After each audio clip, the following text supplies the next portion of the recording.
მოგესალმებით. გთავაზობთ 2024 წლის ეროვნული გამოცდის ფიზიკაში 38 ამოცანას. ამოცანა სამქულიანია და იხსნება იმპულსის მუდმივობის კანონის გამოყენებით. პირობა ასეთია: m მასის ბურთულა 2 ვის სიჩქარით ცენტრულად ეჯახება თავიდან უძრავ მეორე ბურთულას.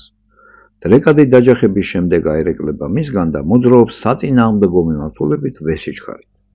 განსაზღვრეთ მეორე ბურთულის მასა.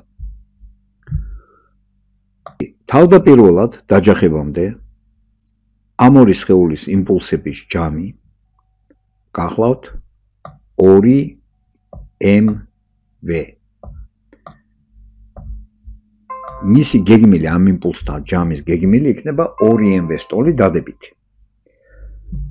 დაჯახების შემდეგ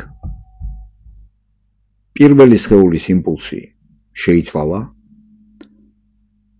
თუ აი ამ ღერძზე დავაგეგმილებთ, მისი იმპულსი იქნება -mv და მეორე სხეულის იმპულსი ისეთი უნდა იყოს, რომ ამ ორი -mv-სთან მისი ჯამი მოგცეს კვლავ 2mv. ესე იგი იმპულსის მუდმივობის კანონის თანახმად დაჯახების შემდეგ იმპულსთა ჯამი ასევე უნდა იყოს 2mv სტოლი. ანუ -mv-ს უნდა დავუმატოთ რაღაც ისეთი m2v.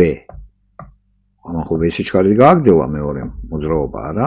პირობის თანახმად საწინააღმდეგო მიმართულებით v სიჩქარით. v სიჩქარით მოძრაობს აქეთ. და მისი მასა არ ვიცით. ესე იგი m-mv პლუს m2v უნდა იყოს ასევე 2mv სტოლი. და შევადგენოთ ესეთი განტოლება, რომ აი -mv პლუს m2v უდრის 2mv-ს.